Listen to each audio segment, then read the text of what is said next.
Donc, bonjour à toutes et à tous, merci de l'invitation et puis je remercie particulièrement la professeure Pecher de me donner l'occasion de partager cette présentation avec elle et qui se déroulera donc en deux parties, avec une première partie sur les mécanismes physiopathologiques et l'intérêt de la chronothérapie dans l'hypertension et l'état des lieux, puis la professeure Pecher vous parlera d'une étude qui a fait parler beaucoup d'elle, qui est l'étude IGIA. Voilà, donc le plan de la présentation va parler d'hypertension nocturne principalement et du pronostic cardiovasculaire de l'hypertension nocturne à ne pas banaliser, le rythme circadien de la tension artérielle, les mécanismes de l'horloge circadienne et l'intérêt donc de la chronothérapie dans l'hypertension.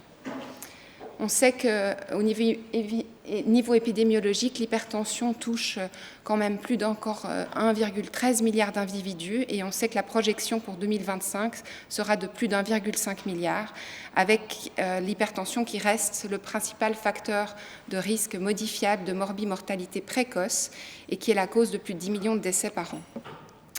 Donc cette étude, qui est une étude prospective, Pure Study, épidémiologie rurale et urbaine, s'est intéressée à la prévalence de l'hypertension dans la population.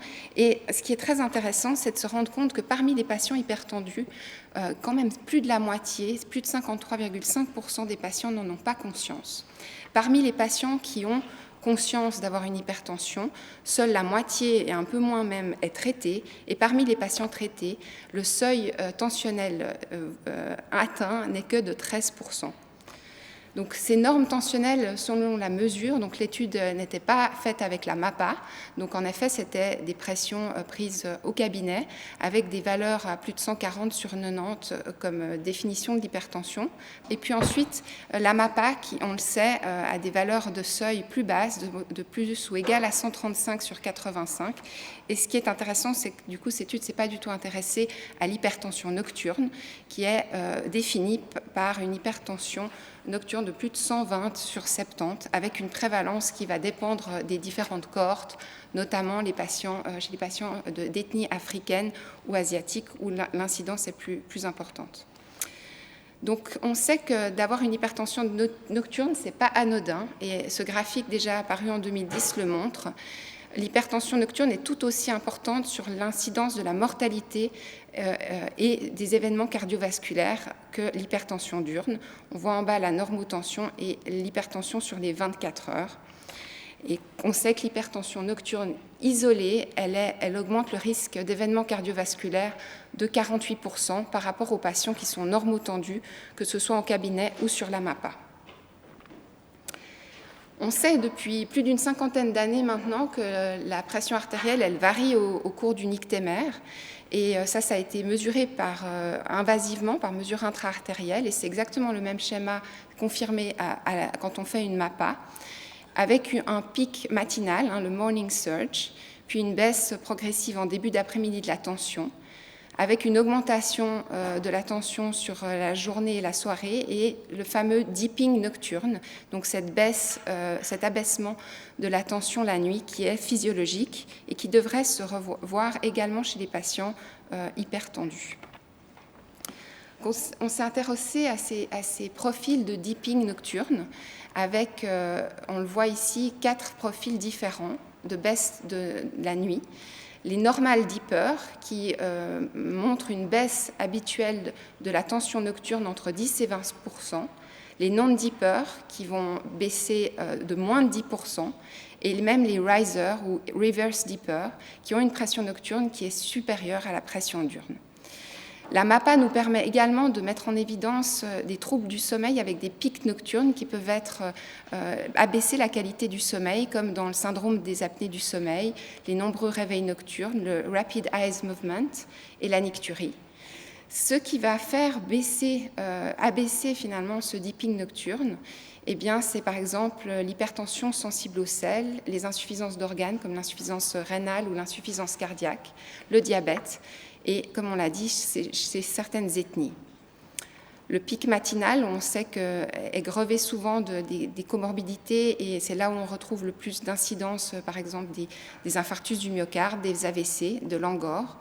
Et sur la journée, la pression va être sensible au froid, à l'exercice, au stress et à différents facteurs. Donc, quand on reprend ces différents profils de deeping nocturne, on voit que d'avoir un reverse deeping, donc d'avoir une tension plus élevée la nuit que le jour, augmente le risque cardiovasculaire de 4 fois. La prévalence est relativement importante puisque, selon les études, elle est entre 5 et 19%. Et on s'est rendu compte que les patients insuffisants sévères, voire dialysés, avaient souvent un reverse deeping. Chez les patients qui sont non-deepers, le risque est également plus élevé, à 2,5 fois. Et on a remarqué que c'était associé à une hypertrophie ventriculaire, à des AVC silencieux, puis à une atteinte rénale sous forme de microalbuminurie qui est plus importante. Quels sont les mécanismes finalement de la perte du deeping nocturne? Alors on sait que les rythmes, que les systèmes de rénine-angiotensine, les systèmes sympathiques, la sécrétion de cortisol, elle va varier avec l'horloge circadienne et elle a une activité maximale en fin de nuit, avant le pic matinal. On sait quand on abolit le cycle circadien, comme dans l'hyperaldostéronisme par exemple, eh bien, il est restauré avec les bloqueurs du SRA, donc il y a un impact là-dessus. Et il y a beaucoup de mécanismes au niveau cardiaque, moléculaire qui ont été démontrés, même au niveau biocellulaire, avec en fait une vasoconstriction des artères coronaires et un seuil ischémique plus bas, pouvant expliquer aussi ces événements au petit matin. Au niveau rénal, on sait que la baisse du taux de filtration glomérulaire va diminuer l'excrétion sodique sur la journée, ce qui est également le cas quand il y a une diminution de la préabsorption du sodium au niveau distal dans différentes situations. Et ça équivaut en fait à la surcharge en sel et ça va provoquer une hypertension sensible au sel. Et le seul moyen en fait de permettre cette natrurèse, c'est l'augmentation de la pression nocturne. Donc depuis de nombreuses années, l'intérêt s'est porté sur le rythme circadien par rapport à nos cellules et nos tissus. Le rythme circadien de circadième du latin qui veut dire environ une journée, environ 24 heures.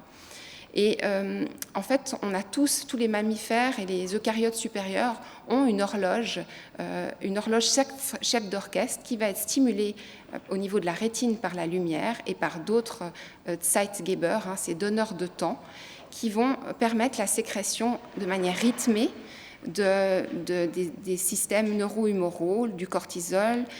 Ils vont régler la fréquence cardiaque par rapport au système autonome, la température également. Et ce sera des cycles de veille-sommeil, de repos-activité qui vont également synchroniser les horloges périphériques au niveau des organes et des tissus. Et tous ces rythmes vont servir finalement de biomarqueurs circadiens pour pouvoir coordonner la prise des traitements et la chronothérapie. Donc je passerai brièvement sur ce qui se passe au niveau cellulaire, puisque plusieurs équipes ont étudié les gènes qui sont des protéines activatrices de transcription périodique, avec même au niveau cellulaire une autonomisation et finalement la transcription toutes les 24 heures des gènes avec des boucles de rétroaction assez complexes qui vont inhiber ces gènes. Le rythme circadien a aussi une importance au niveau de la pharmacocinétique et dynamique, puisqu'on sait que ça va modifier l'absorption et la distribution des traitements. On sait que par exemple le pH gastrique est plus bas la nuit, ce qui va engendrer une diminution de l'absorption des drogues lipophiles par exemple. On sait aussi qu'au niveau hépatique, les cytochromes ont aussi un rythme circadien, donc vont métaboliser différemment les médicaments. Pareil pour l'élimination, le rein va fonctionner plus lentement la nuit avec une baisse du débit de filtration glomérulaire, un pH urinaire abaissé également. On sait que certaines glycoprotéines ont été étudiées et montrent aussi une variation de la biodisponibilité des traitements par rapport aussi à la fraction circulante non liée aux protéines et au nombre de récepteurs visés par les traitements. Par exemple, le perindopril semble avoir une durée d'action plus longue lorsqu'il est administré le matin par rapport au soir, entre 24 heures et 18 heures. Et c'est l'inverse, par exemple, pour l'amlodipine qui, quand elle est administrée le soir, a un pic d'action et une durée d'action plus longue. Donc on voit qu'avec toute cette pharmacodynamique, pharmacocinétique, la chronothérapie a tout son sens pour administrer les traitements en fonction de l'horloge circadienne, que l'hypertension nocturne ou l'absence de dipine augmente clairement le risque cardiovasculaire, et ça a bien été démontré, d'où l'intérêt d'administrer les traitements le soir en accord avec ce rythme circadien. Cela pour majorer les bénéfices de la thérapie et minimiser les effets secondaires. Donc la littérature, en fait, nous permet pas beaucoup de réponses puisqu'on se rend compte qu'après tout ce nombre d'années d'études, aucune société d'hypertension n'a émis de s'est prononcée finalement sur les horaires qu'il fallait prendre pour donner les médicaments, pour administrer les traitements. Une méta-analyse de la Cochrane en 2011 s'est intéressée à 21 études randomisées contrôlées pour comparer l'horaire d'administration des traitements. Et puis, bien qu'on voie qu'il y a une baisse minime de la tension la nuit, on n'a pas d'effet sur la tension nocturne et sur le risque cardiovasculaire. Et on sait aussi qu'il y avait un biais important de publication puisque 12 des études incluses étaient signées par Hermida, qui est l'auteur de l'étude IGIA que vous présentera la professeure Pecher. Donc, je ne vais pas aller dans le détail, mais toutes ces études, vous voyez que les 4 premières ont été sujettes à une méta-analyse pour comparer en effet le traitement le soir et qui aurait démontré une baisse de 45% par exemple, de la maladie coronarienne en administrant le traitement préférentiellement le soir par rapport au matin. Mais aucune de ces études n'avait été designée pour montrer un bénéfice de la chronothérapie.